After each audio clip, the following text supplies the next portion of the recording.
नमस्कार, हम बानी उमेश पांडे रुआ सबसे आज एक विशेष अपील और प्रार्थना बटुए हाथ जोड़ के विशेष अपील बाटे।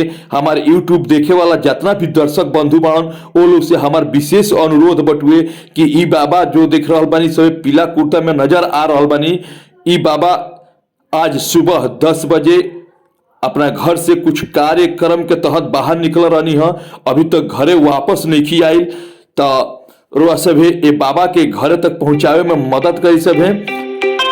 अगर कोई भी व्यक्ति के ई बाबा नजर आये लो की दिखाई दे लो की तो नीचे फोन नंबर पर रुआ सभे कॉल करके बताई सभे बता दिया चाहता नहीं कि बाबा को उम्र लगभग 101 वर्ष हो चुकल बटुए। ए के चलते यहाँ के जो सोचे वाला बुद्धि और विचार बिया उतनी कमजोर पड़ चुकल बटुए। ए के चलते यहाँ के रास्ता अपन भटक चुकल बानी। अगर वह सभे यहाँ के कहीं भी रुआ सब के नजर ई बाबा आयल होखब तो रुआ सभे हमरा नंबर के माध्यम से रुआ सभे सूचना जरूर दी सभे। तत्काल सूचना दे के यहाँ के अपने परिवार तक पहुंचाए में मदद करी सभे।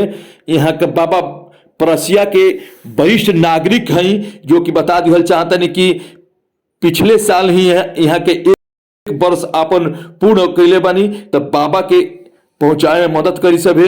अगर कहीं भी बाबा नजर आयल होखी तो नीचे दिहल गई नंबर पर जरूर कॉल करी सभे। हमार अपील रही रुआ सबसे प्रार्थना रही कि बाबा के नाम श्री कृष्ण तिवारी हटुए जो कि परसिया के मूल रूप से निवासी बानी, यहाँ के चक्की प्रखंड के अंतर्गत आवेला, ब्रह्मपुर थाना में वाला, बक्सर जिला में पड़ेला, जो कि गाय घाट भरियार चांदा पंचायत के अगल बगल परसिया गांव पड़ेला।